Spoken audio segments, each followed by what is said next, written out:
আমার প্রাণপ্রিয় সুন্নি জনতা, আসসালামু আলাইকুম রহমতুল্লাহ বরকাতুহু।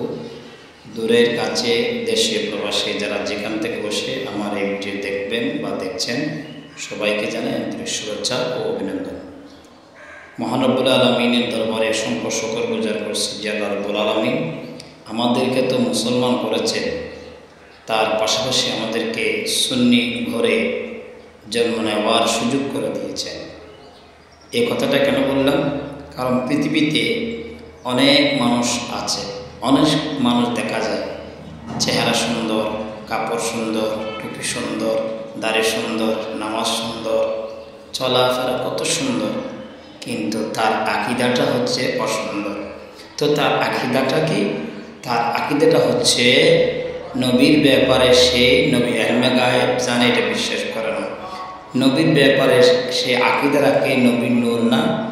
নবীর ব্যাপারে আকীদা রাখে সে কিয়ামতের মাঠে নবী সুপারিশ করতে পারবে না।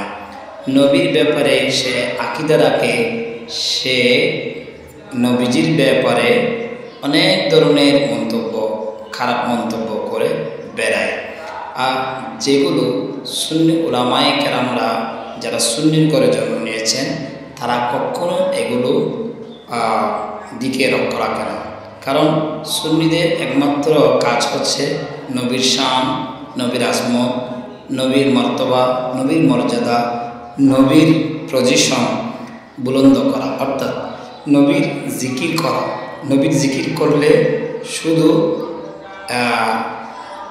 আমাদের লাভ, নবীর কোনো লাভও নেই, ক্ষতিও নেই। কারণ আল্লাহ রাব্বুল আলামিন আমাদের প্রিয় নবী সাল্লাল্লাহু আলাইহি ওয়াসাল্লামকে ওয়া রাফা'না লাকা যিকরাক করে যে আহ্বান করেছেন, যে মর্যাদা দিয়েছেন, পৃথিবীর সকল মানুষ যদি রাসূল পাক সাল্লাল্লাহু আলাইহি ওয়াসাল্লামের প্রশংসা, হাম, ফানা এগুলো আদায় না করে একচুল পরিমাণ রাসূল পাক সাল্লাল্লাহু আলাইহি ওয়াসাল্লামের শান কমবেও না, বাড়বেও না।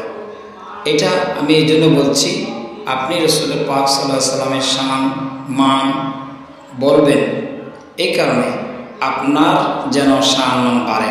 অর্থাৎ আপনি আকীদাটা এভাবে রাখবেন, সুন্নি আকীদা, যে রাসূল পাক সাল্লাল্লাহু আলাইহি ওয়াসাল্লামকে নূর মানবেন, রাসূল পাক সাল্লাল্লাহু আলাইহি ওয়াসাল্লাম ইলমে গায়েব জানে এটা মানবেন, রাসূল পাক সাল্লাল্লাহু আলাইহি ওয়াসাল্লাম কিয়ামতের মাঠে সুপারিশ করবে এটা মানবেন। এগুলো এভাবে আহলে সুন্নাত ওয়াল জামাতের যত আকীদা আছে এগুলোকে লালন পালন করবেন।